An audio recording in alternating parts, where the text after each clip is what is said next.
Dans les derniers mois de la guerre, la discipline de la Wehrmacht s'est effondrée sur tous les fronts. Une armée qui avait montré pendant des années son efficacité et son obéissance a cessé de répondre aux ordres et a commencé à se désintégrer, tandis que l'ennemi avançait sans s'arrêter. Des milliers de soldats ne pouvaient plus maintenir leur position, ni suivre des instructions de base.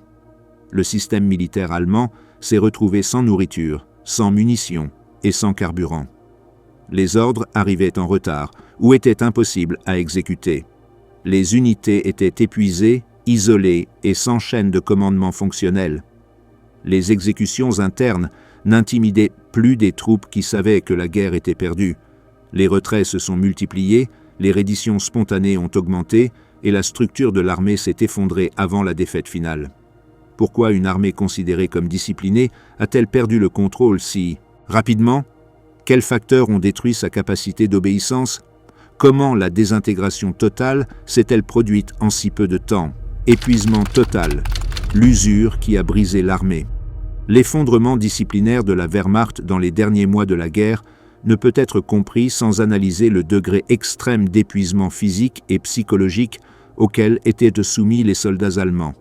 Après presque 6 années de conflit continu, l'armée allemande n'était plus la force professionnelle, organisée et cohésive qui avait conquis l'Europe en 1939 et 1940.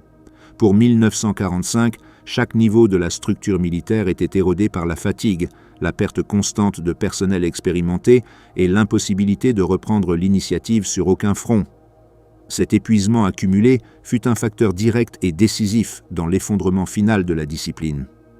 La Wehrmacht avait été contrainte de combattre sur plusieurs fronts depuis 1941, ce qui impliquait que de nombreuses unités restaient actives pendant des années sans pause significative.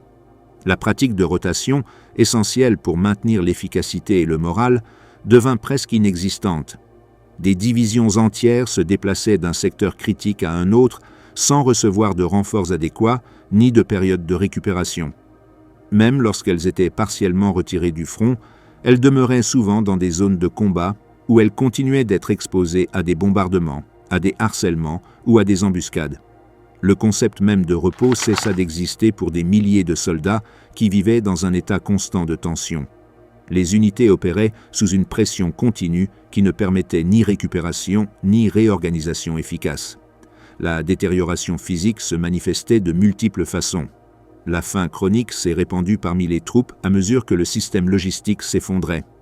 Les rations qui, au cours des premières années de la guerre, étaient abondantes et complètes, ont été réduites à des portions minimales qui à peine couvraient les besoins de base. Le froid extrême de l'hiver de 1944 à 1945 a aggravé cette situation. De nombreux soldats manquaient de vêtements appropriés, de couvertures ou de bottes en bon état. Les conditions de vie étaient si précaires que les maladies se propageaient rapidement. Les infections respiratoires, les gelures, la dysenterie et les fièvres affaiblissaient encore plus des troupes déjà à leur limite physique. La combinaison de malnutrition, de froid et de maladie créait un cercle vicieux où chaque facteur aggravait les autres. À cela s'ajoutait l'effondrement psychologique. La Wehrmacht avait subi des défaites consécutives depuis 1943 et la perception d'une guerre perdue est devenue inévitable en 1944. La majorité des soldats comprenaient qu'ils ne combattaient plus pour la victoire, mais pour retarder l'inévitable. Cette perte de but a provoqué une chute continue de l'engagement et de la motivation. La propagande, qui avait fonctionné pendant les premières années, ne pouvait plus cacher la réalité. L'Allemagne était en retraite permanente et l'ennemi possédait des ressources largement supérieures. La combinaison de la peur, du désespoir et de la fatigue a engendré un climat émotionnel qui a rapidement érodé la discipline naturelle de l'armée. Les soldats affrontaient des batailles en sachant que chaque victoire tactique était sans importance face au paysage stratégique général. Une des conséquences les plus visibles de l'usure fut la réduction drastique de la performance opérationnelle. Les unités fatiguées commettaient des erreurs basiques dans les manœuvres, les communications et l'utilisation de l'armement. De nombreux soldats dormaient à peine quelques heures tous les 2 ou 3 jours, ce qui affectait directement leur capacité à suivre des ordres, à réagir aux attaques ou à maintenir des positions défensives. Le manque de sommeil prolongé avait des effets dévastateurs. diminution de la tension, lenteur dans la prise de décision, incapacité à agir sous pression et plus grande prédisposition à la panique. Dans ces conditions, les formations allemandes commencèrent à se briser dans des situations qui, des années auparavant, auraient résisté. La capacité de réponse aux urgences tactiques se réduisait dramatiquement lorsque les soldats opéraient dans des états de fatigue extrême. La détérioration a également gravement touché les officiers. La plupart avaient perdu leurs adjoints, sous-officiers expérimentés et liens logistiques. Cela les obligeait à assumer plusieurs tâches simultanément, ce qui augmentait leur stress et leur épuisement personnel. Le manque de personnel de commandement intermédiaire est devenu un problème structurel. Les sous-officiers étaient le pilier de la discipline dans la Wehrmacht, responsable de transmettre les ordres, de maintenir la cohésion des pelotons et de superviser le comportement. Pour 1945, la plupart d'entre eux étaient morts, avaient été blessés ou étaient trop affaiblis pour remplir leurs fonctions. Sans ce noyau disciplinaire, la chaîne hiérarchique s'effondrait facilement.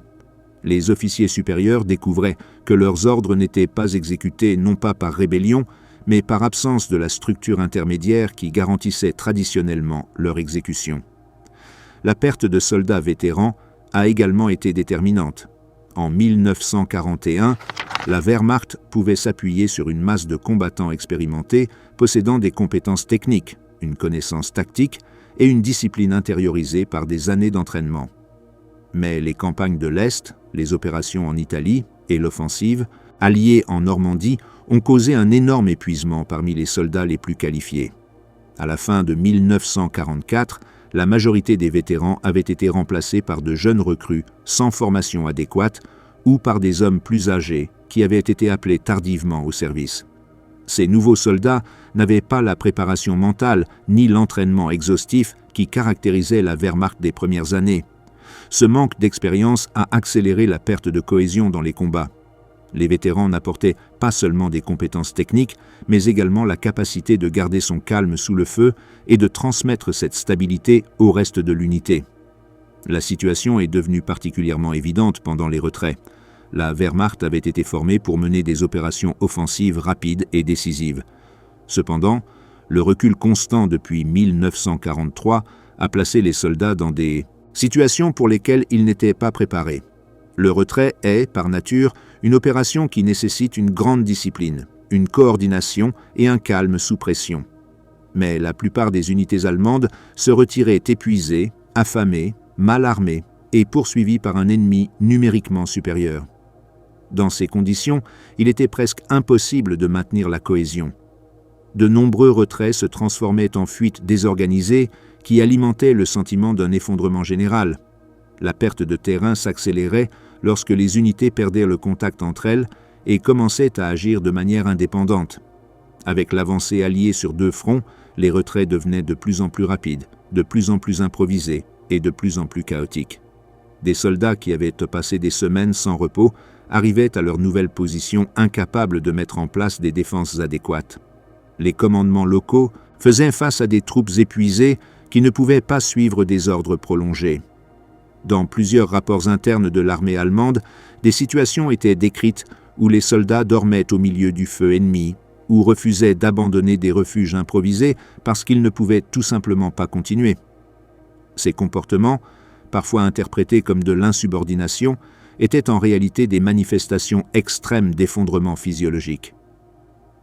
La capacité du corps humain à résister a des limites précises, et des milliers de soldats allemands avaient dépassé ces limites des semaines ou même des mois avant la fin. Un autre facteur fondamental fut l'impact du combat urbain. Au cours des derniers mois, la guerre s'est de plus en plus déroulée au sein de villes dévastées, Varsovie, Budapest, Königsberg et enfin Berlin. Les combats urbains exigeaient un niveau de stress constant supérieur à celui des affrontements en plein champ. Chaque bâtiment, chaque coin de rue, chaque sous-sol pouvait cacher un ennemi. Les soldats faisaient face à des attaques surprises en continu et devaient combattre à des distances extrêmement courtes. Le bruit constant, la poussière, la destruction et le contact permanent avec des cadavres rendaient toute récupération mentale impossible. De nombreux soldats ont éprouvé des épisodes de confusion, des attaques d'anxiété ou des comportements automatiques, des symptômes clairs d'épuisement extrême. Le combat urbain éliminait toute sensation de sécurité temporaire, même dans les moments de pause entre les affrontements. L'hiver de 1944 à 1945 a aggravé tous ces facteurs. Les basses températures, combinées à l'absence de vêtements appropriés, ont provoqué des gelures massives et une chute encore plus grande du moral. De nombreux soldats ont perdu des doigts, des mains et des pieds, ce qui limitait leur capacité à tirer des armes ou à marcher. Le terrain boueux ou gelé compliquait la mobilité et ajoutait des heures d'effort physique pour chaque manœuvre. Dans ce contexte, maintenir la discipline militaire était une tâche pratiquement impossible. Les conditions climatiques extrêmes ajoutaient une dimension supplémentaire de souffrance qui dépassait la capacité de résistance même des soldats bien entraînés. L'usure structurelle s'est également reflétée dans la perte de la discipline volontaire caractéristique de la Wehrmacht au cours de ses premières années. Pendant la phase précoce de la guerre, les soldats allemands avaient eux montré de hauts niveaux d'autodiscipline, d'initiative et de professionnalisme. Cependant, cette culture s'est rapidement détériorée lorsque l'armée a été contrainte d'opérer dans des conditions impossibles. La pression constante des dirigeants nazis, qui interdisaient les retraits et exigeaient des sacrifices inutiles, a détruit la confiance des soldats envers leurs leaders. L'obéissance a cessé d'être un acte professionnel et s'est transformée en un acte de peur ou de désespoir. Avec le temps, la peur a été surpassée par la fatigue et les ordres ont commencé à perdre leur poids. La discipline interne, celle qui ne nécessite pas de supervision externe, a disparu lorsque les soldats ont cessé de croire à la logique des ordres reçus. La désintégration de la camaraderie, un autre pilier de la discipline militaire, était également une conséquence de l'usure prolongée. Lorsque les unités subissaient des pertes continues, la rotation du personnel était si rapide que les soldats n'avaient pas le temps de se connaître. La cohésion de groupe, fondamentale pour maintenir la discipline dans les moments critiques, se rompait encore et encore.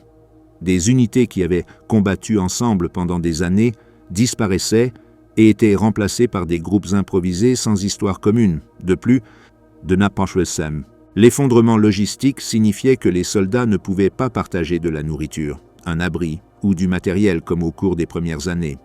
Cela érodait encore plus la solidarité interne. La confiance mutuelle, essentielle pour que les soldats risquent leur vie pour leurs camarades, s'évaporait lorsque les visages changeaient constamment. À mesure que la situation empirait, une fatigue extrême générait des réponses comportementales qui étaient interprétées comme de l'indiscipline, abandon de position, désobéissance, désertion ou même indifférence aux ordres. Mais ces actions reflétaient un corps militaire au bord de l'effondrement physique plutôt qu'un acte conscient de rébellion. Beaucoup de soldats ne pouvaient tout simplement plus continuer. Leur corps et leur esprit les avaient conduits à la limite depuis trop longtemps. Au cours des 2 derniers mois de la guerre, l'épuisement était devenu absolu. Les unités n'avaient plus de structure, les officiers étaient épuisés et les lignes de front changeaient si rapidement qu'il n'y avait pas de temps pour se réorganiser. Une armée épuisée, affamée, mal équipée et sans espoir réel ne peut maintenir la discipline. Cet effondrement n'était pas une anomalie, c'était la conséquence naturelle d'années d'épuisement extrême sans possibilité de récupération. La fatigue totale a brisé la Wehrmacht même avant que la défaite militaire finale ne se matérialise. La discipline ne s'est pas effondrée parce que les soldats avaient cessé de comprendre leurs devoirs. Elle s'est effondrée parce qu'ils n'avaient plus la capacité physique ni mentale de l'accomplir. Logistique en crise. Troupes sans moyens ni morale. La discipline militaire dépend autant de la volonté du soldat que de sa capacité réelle à exécuter des ordres. Au cours des derniers mois de la guerre, la Wehrmacht a cessé d'être capable d'opérer, non pas parce que ses soldats se rebellaient délibérément, mais parce que le système logistique qui soutenait l'armée avait complètement échoué à tous ses niveaux. Une armée sans nourriture, sans combustible, sans munitions, sans transport et sans vêtements appropriés perd non seulement son efficacité tactique, mais aussi sa cohésion interne. L'effondrement disciplinaire de l'armée allemande ne peut être compris sans analyser la destruction totale de son appareil logistique, une destruction qui a commencé graduellement en 1943 et est devenue irréversible en 1944 et 1945. Le premier facteur critique fut la perte de la capacité industrielle du Reich. Depuis le milieu de 1944, les bombardements alliés sur des zones industrielles, des raffineries, des ponts et des réseaux ferroviaires commencèrent à produire des effets dévastateurs sur la production militaire. La Wehrmacht dépendait d'un système de transport ferroviaire hautement centralisé, et chaque attaque aérienne sur un nœud logistique provoquait des retards qui s'accumulaient semaine après semaine. Les usines de carburant synthétique, essentielles pour le fonctionnement des véhicules et des chars allemands, étaient une cible prioritaire. Lorsque ces installations furent hors service, toute la machine de guerre allemande perdit sa source principale d'énergie. La destruction systématique de l'infrastructure industrielle réduisait non seulement la production de nouveaux équipements, mais empêchait également la réparation et l'entretien de ceux existants. Le carburant était probablement la ressource la plus critique dont l'absence a eu un impact direct sur la discipline. La majorité des véhicules, y compris les camions de transport, les véhicules blindés légers, les tanks, les tracteurs d'artillerie et les ambulances, étaient hors service. Les unités ont été contraintes d'abandonner des dizaines de milliers de véhicules simplement parce qu'il n'y avait pas de carburant pour les déplacer. Parfois, les commandants de compagnie devaient décider s'il fallait utiliser le carburant disponible pour un seul véhicule ou le répartir en petites quantités inutiles entre plusieurs. Cela signifiait que de nombreux soldats passaient des jours entiers à marcher à pied, transportant des munitions, du matériel lourd et parfois même des armes antichars sur le dos. La mobilité, élément fondamental de la doctrine militaire allemande, avait complètement disparu. L'impact psychologique du manque de carburant était énorme. Les unités mécanisées avaient perdu leur raison d'être. Un régiment de chars sans chars opérationnels est tout simplement une infanterie mal entraînée et mal équipée.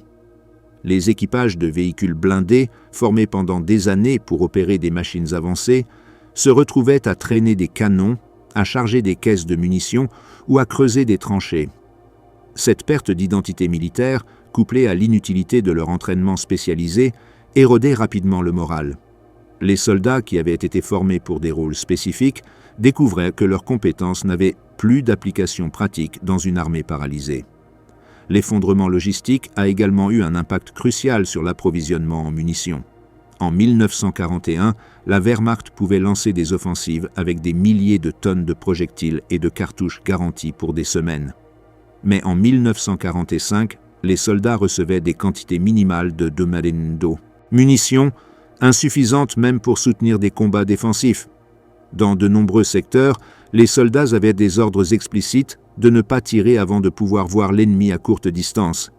Les unités d'artillerie, traditionnellement l'arme la plus puissante de l'armée allemande, étaient réduites à tirer quelques projectiles par jour ou à ne plus fonctionner en raison d'un manque total de munitions. L'artillerie, qui avait été déterminante dans les victoires précoces de la guerre, est devenue un élément décoratif incapable d'influencer le résultat des batailles. Dans ces conditions, la discipline souffrait inévitablement. Un soldat sans munitions ne peut pas défendre sa position, exécuter des ordres, ni maintenir une ligne stable. Cela contraignait de nombreuses unités à se retirer sans avoir offert une résistance significative. Parfois, les commandements supérieurs interprétaient ces retraits comme des actes d'indiscipline, alors qu'en réalité, ils étaient le résultat direct du manque de ressources pour lutter. L'écart entre les attentes et les possibilités réelles s'élargissait continuellement, générant de la frustration tant chez les soldats que chez les officiers qui comprenaient la situation. Le manque de munitions a également affecté la relation entre les officiers et les soldats. Les officiers ordonnaient à leurs hommes de résister ou de lancer des contre-attaques, mais les soldats savaient qu'ils n'avaient pas les moyens de le faire. Cet écart entre les ordres et la réalité opérationnelle est devenu une source continue de tension. Les soldats commençaient à remettre en question l'utilité de risquer leur vie dans des situations sans possibilité de succès. En conséquence, de nombreuses unités ont développé une discipline passive.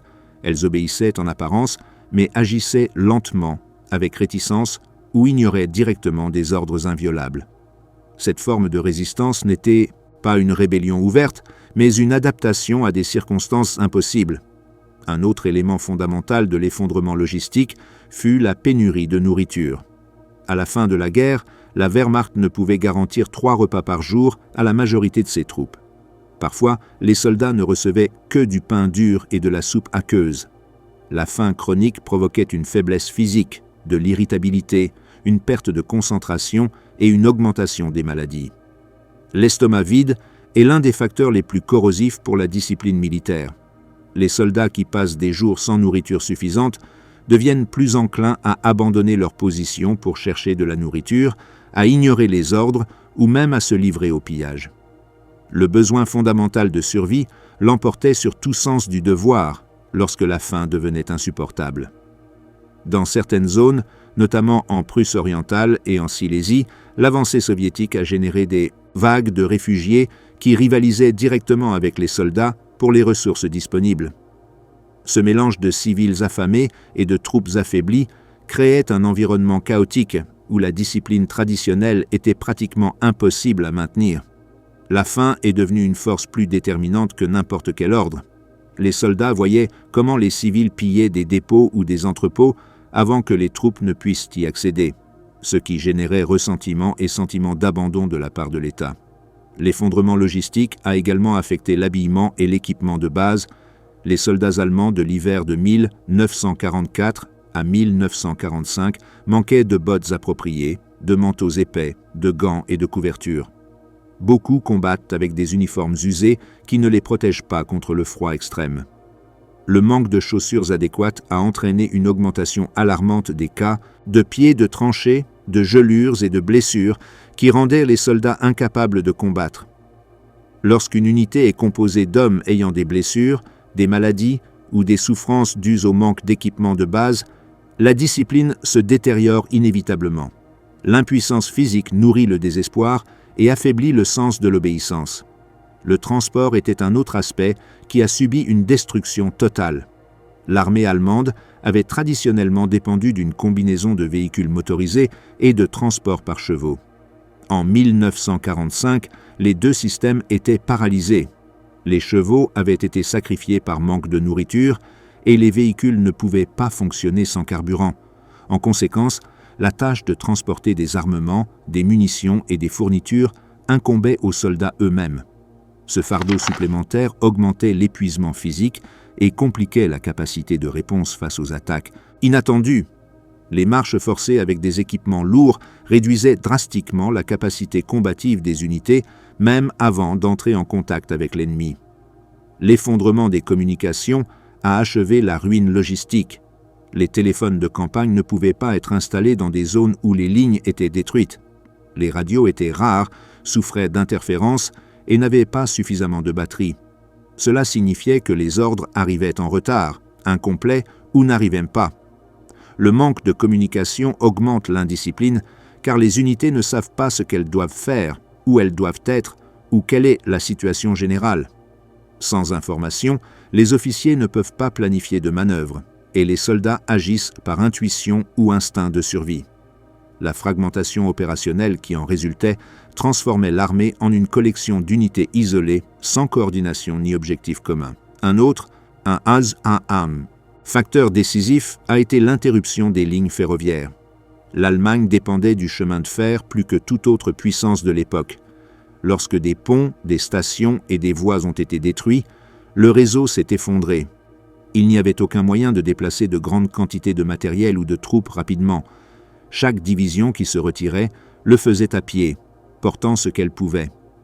Les retraits lents, improvisés et épuisants augmentaient le désordre et réduisaient la capacité à obéir à des ordres complexes. Le chemin de fer avait été la colonne vertébrale du système logistique allemand et sa destruction équivalait à la paralysie de l'armée.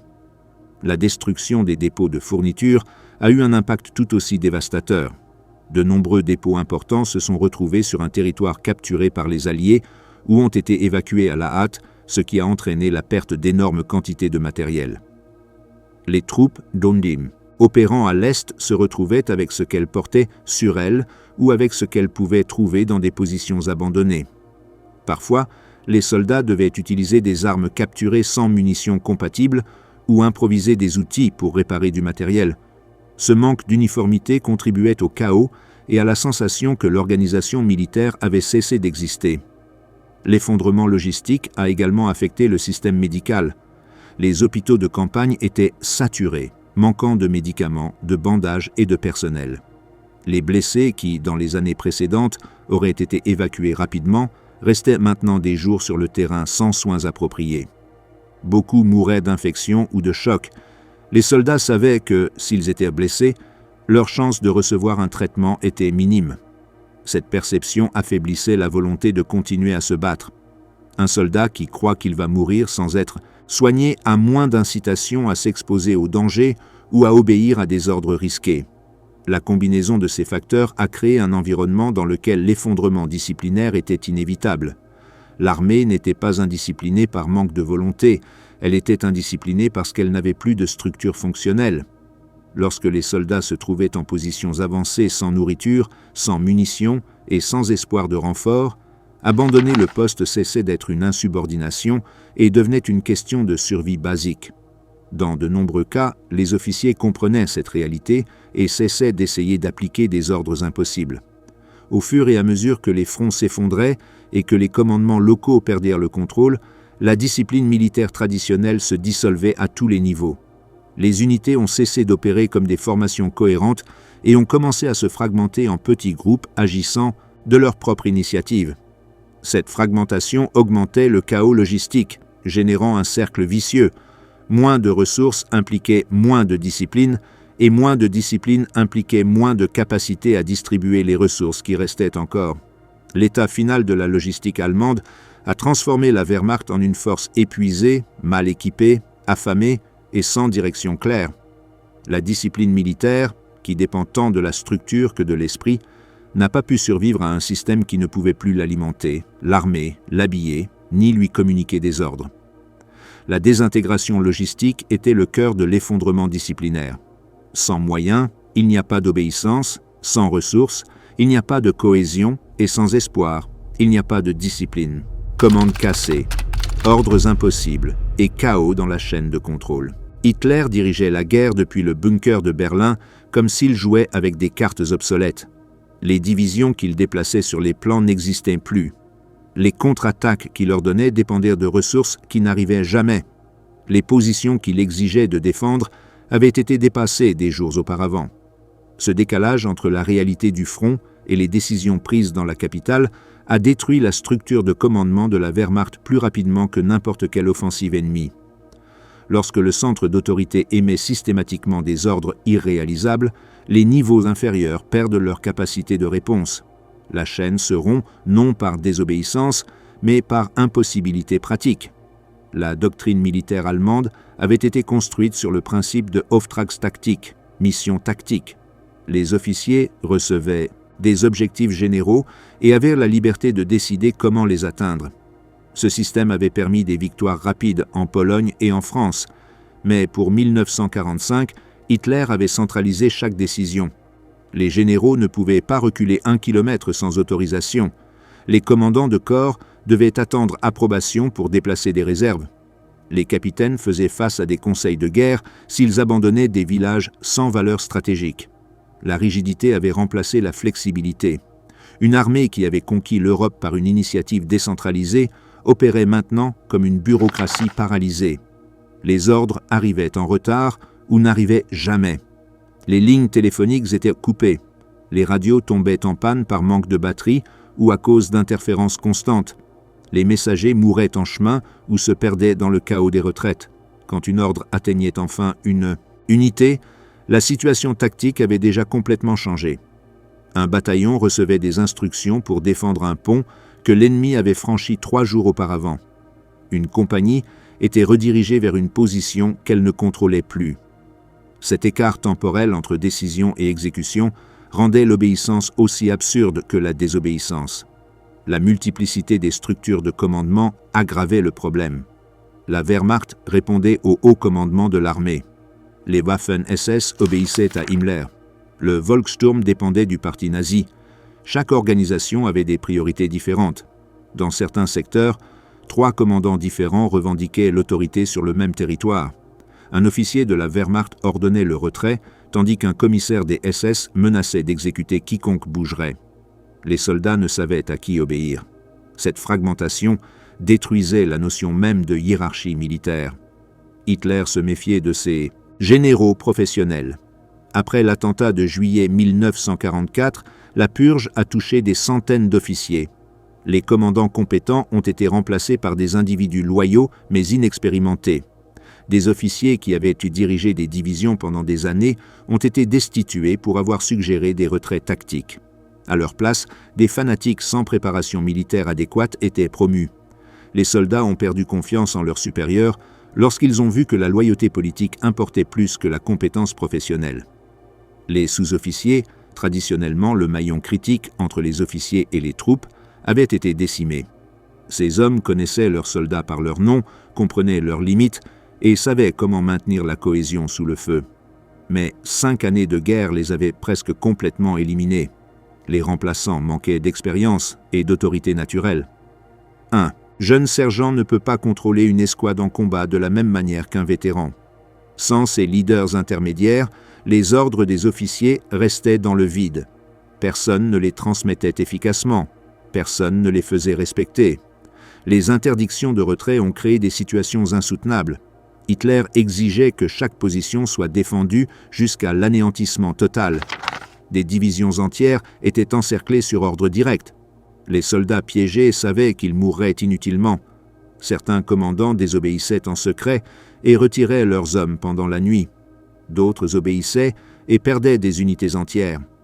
Cette incohérence créait de la confusion. Si certains officiers désobéissaient et survivaient, tandis que d'autres obéissaient et mouraient, quel sens cela avait-il de suivre des ordres? La discipline exige de la prévisibilité. Quand le système récompense aléatoirement l'obéissance et la désobéissance, il s'effondre. Les contre-attaques ordonnées depuis Berlin manquaient de toute logique opérationnelle. Hitler exigeait des offensives sans munitions, sans chars opérationnels, sans soutien aérien et sans supériorité numérique. Les officiers savaient que ces attaques échoueraient et ne causeraient que des pertes inutiles. Certains tentaient de respecter partiellement les ordres pour montrer leur loyauté sans sacrifier leurs hommes. D'autres organisaient des attaques symboliques qui n'avaient aucun impact réel. Cette simulation d'obéissance était en elle-même un signe de désintégration du commandement. La distance entre le leadership politique et la réalité militaire est devenue abyssale. Les rapports envoyés à Berlin étaient manipulés ou ignorés. Hitler rejetait des données qui contredisaient sa vision. Les cartes du bunker montraient des lignes défensives qui n'existaient plus et des réserves qui avaient été détruites des semaines auparavant. Les décisions étaient basées sur des fantasmes. Une armée ne peut pas fonctionner lorsque son centre de commandement opère dans une réalité parallèle. Les commandants sur le terrain faisaient-ils face à un dilemme constant, obéir à des ordres suicidaires ou protéger leurs hommes en désobéissant? Cette tension détruisait l'autorité de l'intérieur. Les officiers qui optaient pour l'obéissance voyaient leurs troupes mourir sans but. Les officiers qui désobéissaient risquaient l'exécution sommaire. Les deux options érodaient la structure de commandement. La loyauté ne peut pas se maintenir lorsqu'elle exige de choisir entre la mort des subalternes ou la sienne. Les communications brisées laissaient les unités complètement isolées. Des bataillons entiers opéraient pendant des jours sans contact avec leurs supérieurs. Les commandants locaux prenaient des décisions en se basant uniquement sur ce qu'ils pouvaient voir depuis leurs tranchées. Cette atomisation transformait l'armée en centaines de groupes indépendants sans coordination. Lorsque deux unités adjacentes ne savent pas ce que fait l'autre, il est impossible de maintenir une ligne défensive cohérente. Le front se fragmentait en secteurs déconnectés qui s'effondraient les uns après les autres. La perte de l'initiative tactique était totale. Pendant les premières années de guerre, les officiers allemands avaient été formés pour prendre des décisions rapides et saisir des opportunités.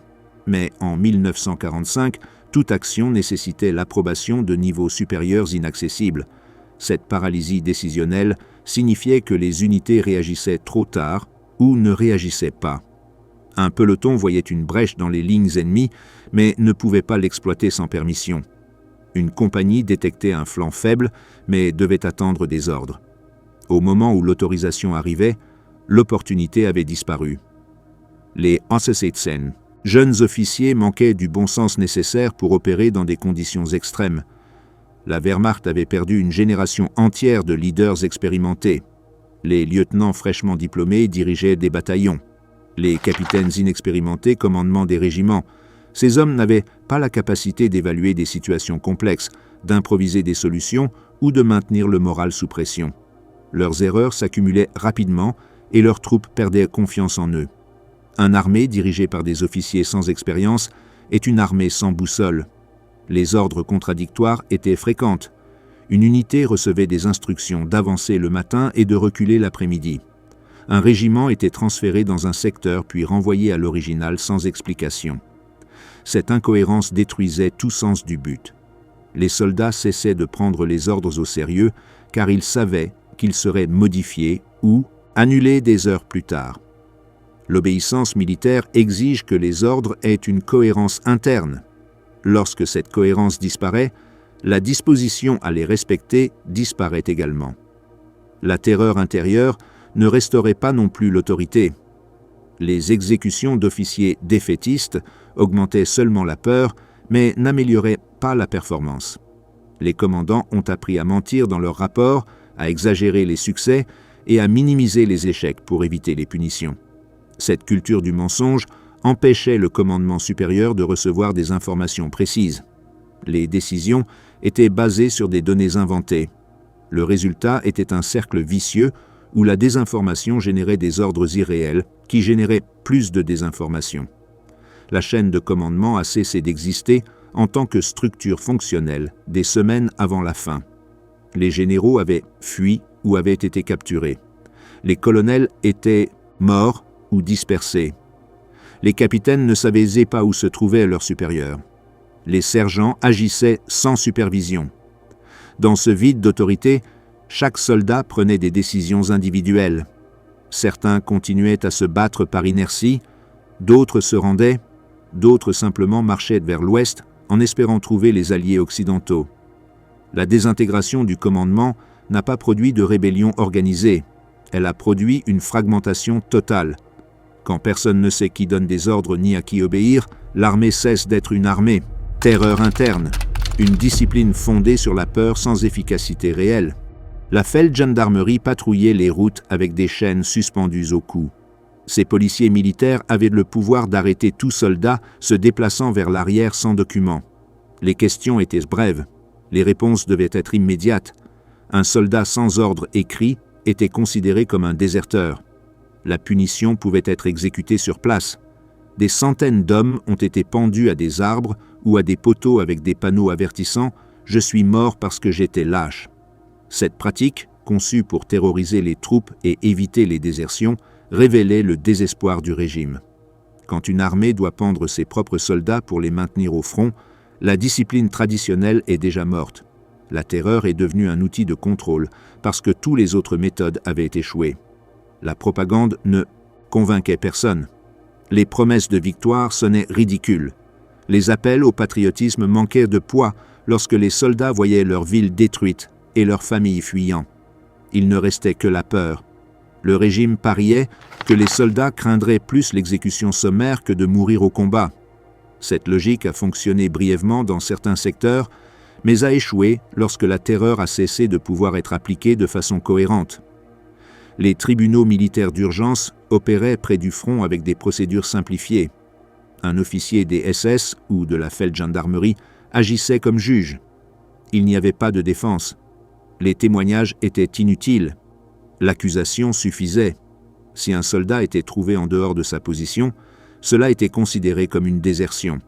Si une unité se retirait sans autorisation, plusieurs hommes au hasard étaient exécutés. Ces procès duraient quelques minutes. Les exécutions se produisaient immédiatement après. Les corps restaient exposés comme avertissement. En théorie, cela renforcerait la discipline. En pratique, cela générait du ressentiment et un calcul froid. De nombreux soldats décidaient qu'il valait mieux risquer de fuir complètement que de rester dans une position où ils seraient de toute façon exécutés. Les Waffen-SS ont assumé des fonctions de surveillance sur les unités régulières de la Wehrmacht. Dans des secteurs critiques, des détachements des SS se positionnaient derrière les lignes allemandes avec pour ordre de tirer sur quiconque reculerait. Cette tactique avait été copiée de l'armée rouge, qu'il utilisait avec une efficacité variable. Dans le contexte allemand de 1945, cela s'est avéré contre-productif. Les soldats de la Wehrmacht ont commencé à voir les SS comme des ennemis internes.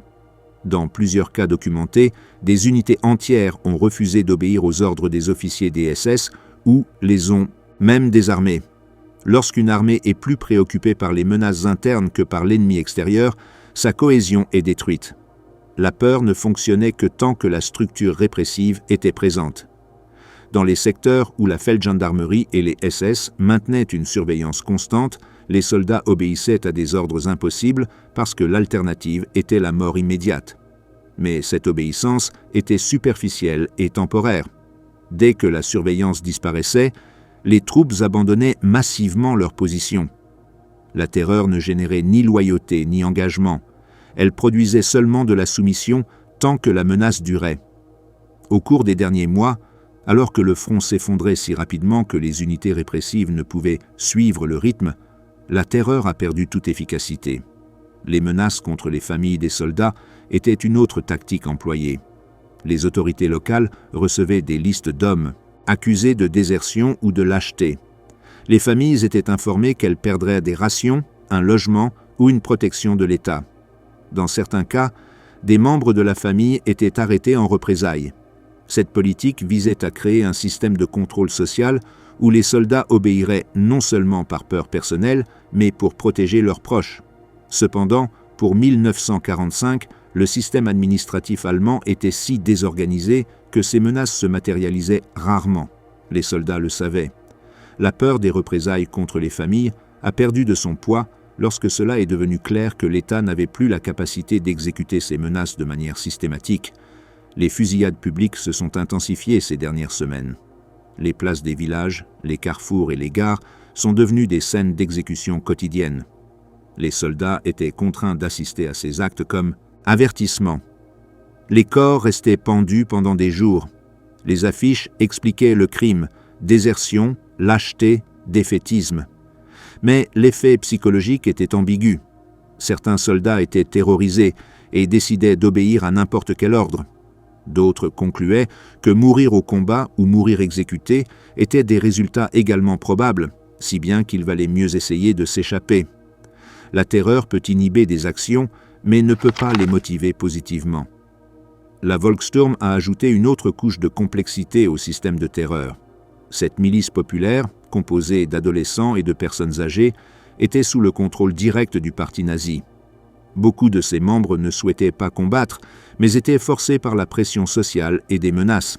Ceux qui tentaient d'échapper au service étaient traités comme des traîtres. La Volkssturm opérait avec une discipline minimale et un armement obsolète. Sa présence sur le front générait des tensions avec la Wehrmacht. Les soldats professionnels considéraient ces miliciens comme des obstacles inutiles qui consommaient des ressources et occupaient des positions sans véritable capacité de combat. Cependant, la Volkssturm servait également d'outil de surveillance. Ses officiers politiques rapportaient toute conduite suspecte parmi les troupes régulières. La terreur intérieure a créé une atmosphère de méfiance généralisée. Les soldats ne pouvaient pas exprimer de doute sans risquer d'être dénoncés. Les conversations privées étaient dangereuses. Écrire des lettres honnêtes à la maison pouvait entraîner des accusations de défaitisme. Cette surveillance omniprésente fragmentait encore plus la cohésion. La camaraderie militaire nécessite une confiance mutuelle, mais lorsque chaque soldat soupçonne que ses camarades pourraient le dénoncer, cette confiance disparaît. Les unités ont cessé de fonctionner comme des groupes bas, cohésifs, et se sont transformés en collections d'individus isolés qui exécutaient des ordres de manière mécanique. Les officiers subissaient également cette pression. Ceux qui montraient de la compassion envers leurs hommes ou qui remettaient en question des ordres impossibles étaient signalés comme peu fiables. Certains commandants tentaient de protéger leurs troupes par des subterfuges. Ils signalaient des pertes gonflées pour justifier des replis, inventaient des problèmes logistiques pour éviter des attaques suicides, ou simplement ignoraient des ordres quand ils savaient que personne ne vérifierait leur exécution. Cette culture de mensonge devenait nécessaire pour la survie, mais érodait aussi toute autorité restante du commandement. La terreur a cessé de fonctionner lorsque les unités répressives ont commencé à se désintégrer. La Feldgendarmerie, les SS et les commissaires politiques étaient également soumis à l'effondrement général de l'armée. Beaucoup ont abandonné leur position lorsque l'ennemi s'approchait. D'autres ont été capturés ou tués. Dans les derniers jours de la guerre, de grands secteurs du front sont restés sans surveillance interne. Les soldats ont découvert qu'ils pouvaient se retirer ou se rendre sans conséquences immédiates. L'absence de répression visible a accéléré l'effondrement disciplinaire. La terreur ne fonctionne que si elle est constante et omniprésente. Quand elle devient sporadique, elle perd tout pouvoir dissuasif. Il y a eu des cas de résistance violente contre les forces répressives. Des soldats ont exécuté des membres de la Feldgendarmerie qui tentaient d'empêcher les retraits. Des unités de la Wehrmacht ont désarmé des officiers des SS qui menaçaient d'exécutions massives. Ces incidents, bien que peu fréquents, révélaient le niveau de ressentiment accumulé. La terreur avait transformé le régime en ennemi de ses propres troupes. Lorsqu'une armée se retourne contre son propre système de contrôle interne, la désintégration est totale. L'utilisation d'enfants soldats ces derniers jours était peut-être le signe le plus clair de l'échec de la terreur. Les jeunesses hitlériennes ont été mobilisées et envoyées au front avec un entraînement minimum. Ces adolescents, certains âgés de 14 ou 15 ans, étaient menacés d'exécution s'ils ne combattaient pas. Beaucoup sont morts dans des combats inutiles. D'autres ont été rapidement capturés. La présence d'enfants au front a horrifié même les soldats aguerris. Voir des adolescents forcés de se battre sous la menace de mort a détruit toute légitimité morale que le régime pouvait revendiquer. Les soldats vétérans savaient qu'ils servaient un système prêt à sacrifier ses propres enfants pour prolonger une guerre perdue. La terreur a également échoué car elle ne pouvait pas remplacer la véritable motivation. Un soldat qui se bat avec conviction pour la camaraderie ou pour un objectif clair peut soutenir des efforts prolongés. Un soldat qui se bat seulement par peur d'être exécuté s'effondre dès que la peur diminue. En 1945, la majorité des soldats allemands ne croyaient pas à la victoire, ne faisaient pas confiance à ses dirigeants et ne voyaient pas de but à continuer. La terreur pouvait les forcer à rester en position temporairement, mais ne pouvait pas les faire combattre efficacement. Beaucoup attendaient simplement la première occasion de se rendre ou de s'échapper. Les exécutions massives des derniers jours reflétaient une désespérance absolue plutôt qu'une stratégie cohérente. À Berlin, lors de la bataille finale, des centaines de soldats et de civils furent pendus pour défaitisme. Des patrouilles de la SS parcouraient les ruines à la recherche d'hommes en âge militaire qui n'étaient pas à leur poste. Ces groupes d'exécution sommaires terrorisèrent la population restante, mais ne parvinrent pas à stabiliser la défense. La ville tomba de toute façon. La terreur avait cessé d'être un outil de contrôle pour devenir un acte de vengeance du régime contre sa propre population. La différence entre la terreur soviétique et la terreur nazie dans ce contexte est révélatrice. L'armée rouge utilisait des détachements de blocage pour empêcher les retraites, mais maintenait également une structure logistique fonctionnelle, des remplacements constants et une narration de défense nationale qui générait un engagement sincère chez de nombreux soldats. La terreur soviétique était brutale, mais était intégrée dans un système qui fonctionnait encore. En revanche, la terreur nazie, en 1945, opérait dans un vide, sans logistique, sans remplacement, sans narration crédible et sans structure fonctionnelle. La peur ne peut soutenir la discipline temporairement que si elle est accompagnée d'autres facteurs. Quand c'est le seul élément restant, elle s'effondre rapidement. Les soldats ont développé des stratégies d'évasion sophistiquées. Certains falsifiaient des ordres de transfert pour se déplacer vers des secteurs moins dangereux. D'autres se blessaient délibérément pour être évacués. Beaucoup disparaissaient simplement dans le chaos des retraits et se cachaient dans des forêts ou des villages abandonnés jusqu'à ce que le danger immédiat passe. Ces comportements n'étaient pas des actes de rébellion politique, mais des réponses rationnelles à un système qui avait perdu toute légitimité. La terreur génère de l'obéissance seulement lorsque les punisses croient que le système qui les punit a une autorité légitime. Lorsque cette croyance disparaît, la terreur devient un obstacle supplémentaire que les soldats tentent d'éviter avec l'ennemi. L'impact psychologique de la terreur sur les exécutants eux-mêmes était également significatif. Les membres de la Feldgendarmerie et les patrouilles des SS qui réalisaient des exécutions souffraient d'une dégradation morale. Beaucoup se tournaient vers l'alcool pour supporter leurs fonctions. D'autres développaient une insensibilité qui les rendait de plus en plus brutaux. certains désertaient eux-mêmes, incapables de continuer à exécuter des compatriotes. Cette dégradation des forces répressives accélérera leur inefficacité. Un système de terreur nécessite des exécutants convaincus et stables. Lorsque les propres répressifs s'effondrent psychologiquement, le système se désintègre de l'intérieur. La propagande cherchait à présenter les exécutions comme des actes de justice nécessaires pour maintenir la discipline. Les journaux publiaient des nouvelles sur des traîtres punis de manière exemplaire. Mais pour 1945, personne ne croyait en cette narration. Les soldats savaient que les exécutés n'étaient pas des traîtres mais des hommes épuisés, affamés et piégés, dans des situations impossibles. Cette dissonance entre la propagande et la réalité visible détruisait tout effet persuasif que la terreur aurait pu avoir.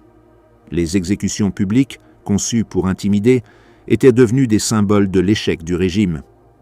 L'effondrement de la terreur interne a révélé une vérité fondamentale. La discipline militaire ne peut pas être maintenue uniquement par la violence. Elle nécessite confiance, but, leadership compétent et conditions minimales d'opération. Lorsque tous ces éléments disparaissent, la peur peut produire une obéissance momentanée, mais ne peut pas créer une armée fonctionnelle. La Wehrmacht ne s'est pas désintégrée malgré la terreur. Elle s'est désintégrée en partie à cause de la terreur. Le système répressif a détruit la cohésion interne, a généré un ressentiment massif et a créé un environnement où les soldats voyaient le régime comme un ennemi tout autant que l'adversaire extérieur. Au final, la terreur a été aussi inefficace que toutes les autres tentatives de maintenir une discipline qui n'avait plus de base matérielle ni morale pour se maintenir. La peur peut forcer les hommes à rester à leur poste, mais ne peut pas les faire se battre efficacement. Elle ne peut pas remplacer la volonté, la confiance ou le but. Et lorsque même la peur n'est plus appliquée de manière cohérente, il ne reste plus que la désintégration totale.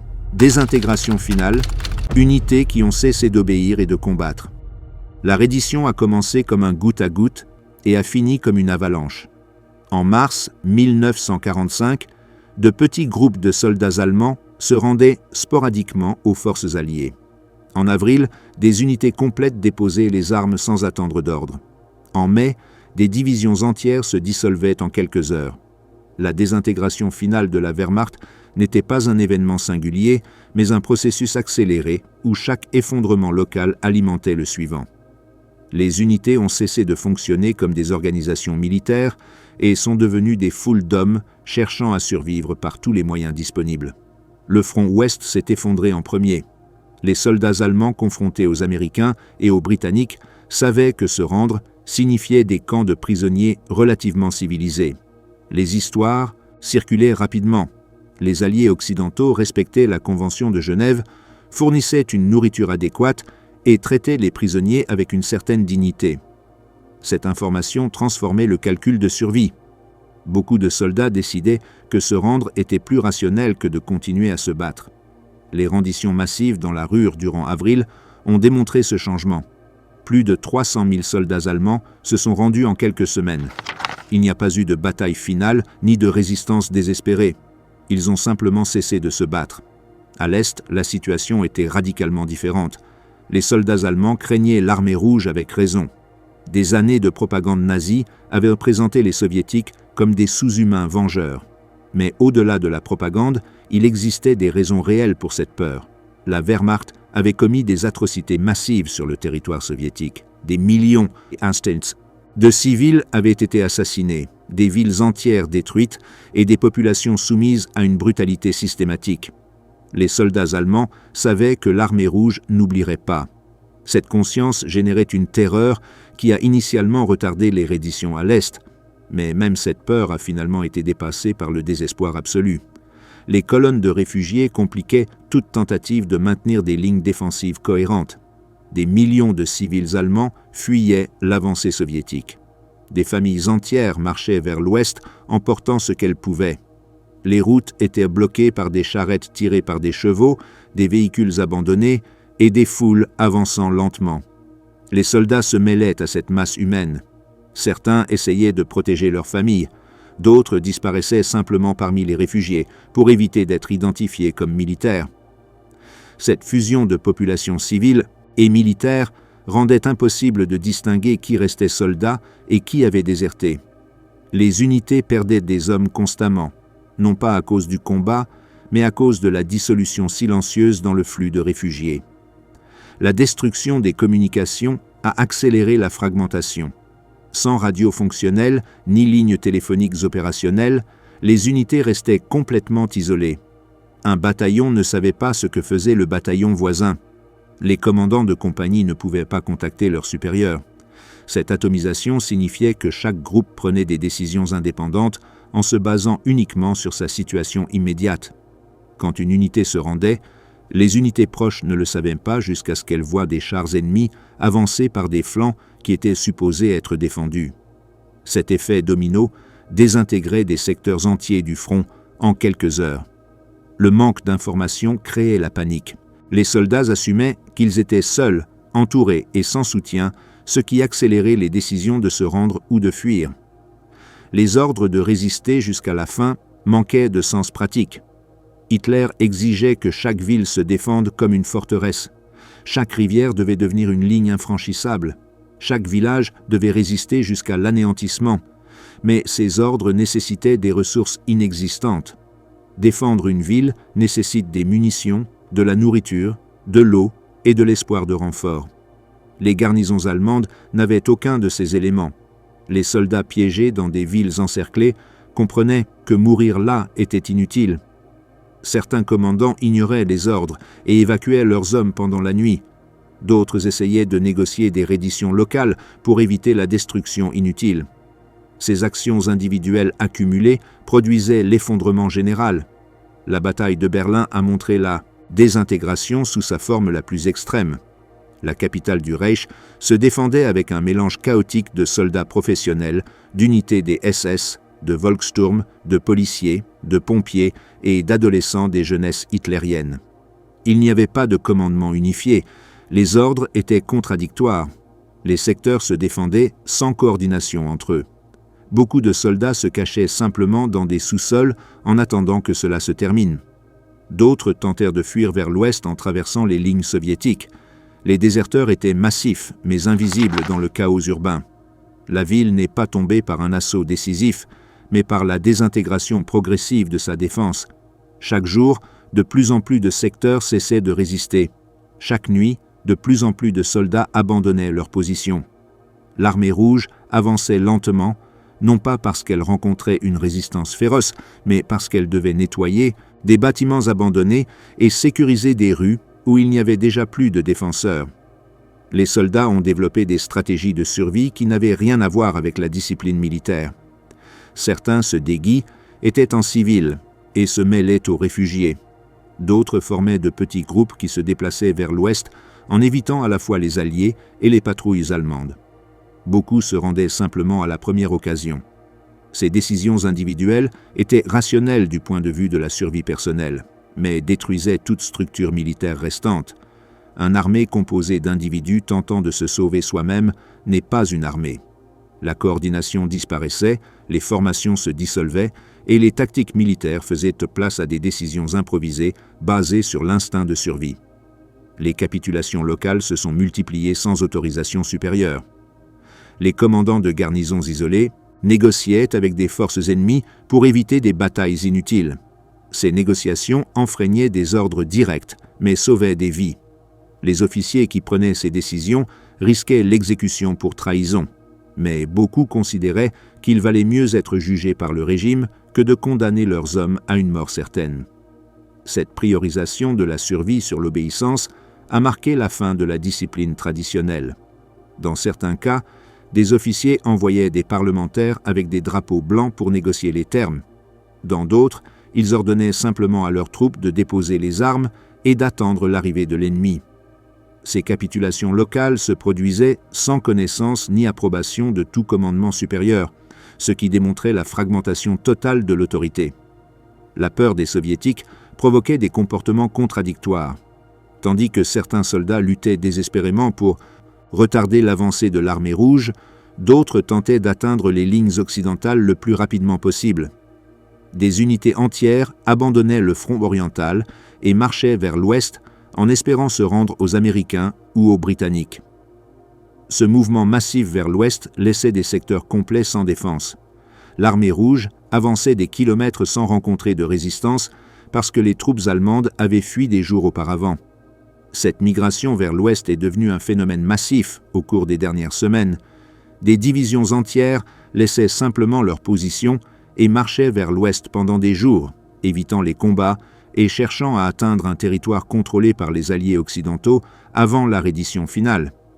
La présence d'officiers fanatiques compliquait les redditions. Dans certains secteurs, des commandants loyaux au régime tentaient d'empêcher leurs troupes de se rendre. Ils menaçaient d'exécution, faisaient appel à la loyauté et utilisaient la violence pour maintenir le contrôle. Mais ces efforts devenaient de plus en plus inutiles. Les soldats attendaient simplement que ces officiers meurent au combat ou disparaissent dans le chaos pour se rendre. Dans des cas extrêmes, les troupes elles-mêmes éliminaient des officiers qui empêchaient les redditions. Ces actes d'insubordination mortelle démontraient que l'autorité s'était complètement effondrée. Il y eut des incidents où des sergents ou des lieutenants furent exécutés par leurs propres hommes lorsqu'ils tentaient d'imposer des ordres suicidaires.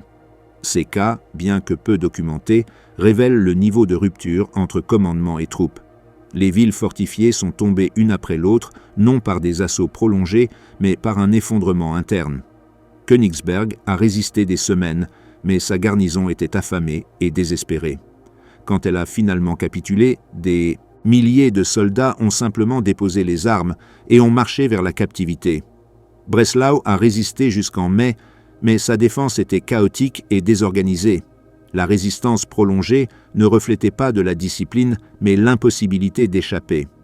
Quand les garnisons avaient le choix de se rendre ou de fuir, elles le faisaient immédiatement. Ces villes assiégées sont devenues des pièges pour leurs défenseurs. Ils ne pouvaient pas se retirer car ils étaient encerclés. Ils ne pouvaient pas recevoir de fournitures car les lignes étaient coupées.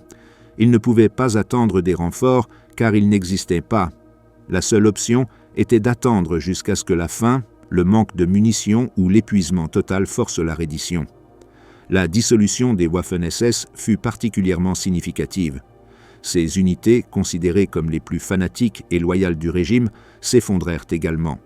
De nombreux membres des SS essayaient de se débarrasser de leurs uniformes et de leurs documents pour éviter d'être identifiés. Ils savaient qu'ils seraient traités avec une rigueur particulière par les Alliés. Certains s'intégraient dans des unités de la Wehrmacht en espérant passer inaperçus. D'autres fuyaient, simplement. La désintégration des SS démontrait que même le fanatisme idéologique avait des limites lorsque la défaite était indéniable. Des soldats des SS brûlaient leurs papiers d'identité, échangeaient des uniformes avec des soldats réguliers et fabriquaient de fausses histoires sur leur service militaire. Ce comportement révélait que même les plus engagés envers le régime privilégiaient la survie à la loyauté lorsque la fin était évidente. Les derniers jours ont montré des scènes surréalistes de soldats allemands et alliés partageant les routes. Dans certains secteurs, les colonnes de prisonniers allemands avançaient dans une direction tandis que des unités alliées progressaient dans une autre. Il n'y avait pas de combat car il n'y avait pas de volonté de se battre. Les soldats allemands brandissaient des drapeaux blancs improvisés, des draps, des chemises ou tout morceau de tissu blanc disponible. Les redditions étaient si massives que les Alliés n'avaient pas suffisamment de personnel pour traiter tous les prisonniers. Des milliers de soldats allemands attendaient simplement dans des champs ouverts jusqu'à ce que quelqu'un vienne les enregistrer. Dans certains cas, les prisonniers surpassaient numériquement leurs capturés par des facteurs de 10 à 1 ou plus. Les Alliés improvisaient des camps de prisonniers dans des plaines, des forêts ou d'anciennes installations militaires allemandes. La mort d'Hitler le 30 avril a éliminé le dernier élément symbolique qui maintenait une certaine cohésion. Bien que la nouvelle ne soit pas parvenue immédiatement à toutes les unités, lorsqu'elle le fit, l'effet fut dévastateur pour toute résistance restante. Les soldats qui luttaient encore comprirent qu'il n'y avait plus d'autorité centrale. Le régime avait disparu. Continuer à se battre n'avait plus aucun sens. Les redditions s'accélérèrent. Des unités qui avaient résisté pendant des jours se dissolvaient en quelques heures. Pour de nombreux soldats, la mort d'Hitler confirmait ce qu'ils savaient déjà. La guerre était terminée et toute résistance supplémentaire était inutile.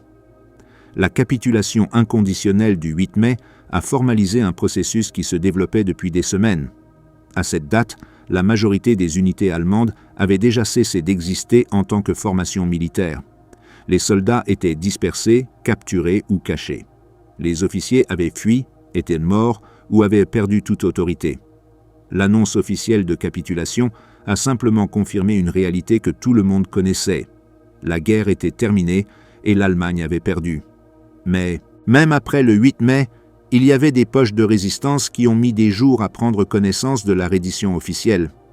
Certaines unités isolées en Tchécoslovaquie et en Autriche ont continué à combattre brièvement. D'autres tentaient d'atteindre les lignes occidentales même après la reddition formelle. Ces actions ne reflétaient pas de la discipline, mais une confusion totale. Les soldats ne savaient pas quoi faire, à qui obéir ou où aller. La guerre était terminée, mais le chaos se poursuivait. La désintégration finale a révélé la nature fragile de la discipline militaire lorsque ses fondements disparaissent. Une armée n'est pas simplement un groupe d'hommes armés, c'est une organisation complexe qui nécessite une structure, une communication, des fournitures, un leadership compétent et un but partagé. Lorsque tous ces éléments s'érodent simultanément, l'effondrement est inévitable. La Wehrmacht n'a pas été vaincue uniquement par la supériorité ennemie. Elle a été vaincue parce que sa propre structure interne s'est désintégrée sous le poids accumulé d'années d'usure, de pénurie, de commandements incompétents et de terreurs contre-productives.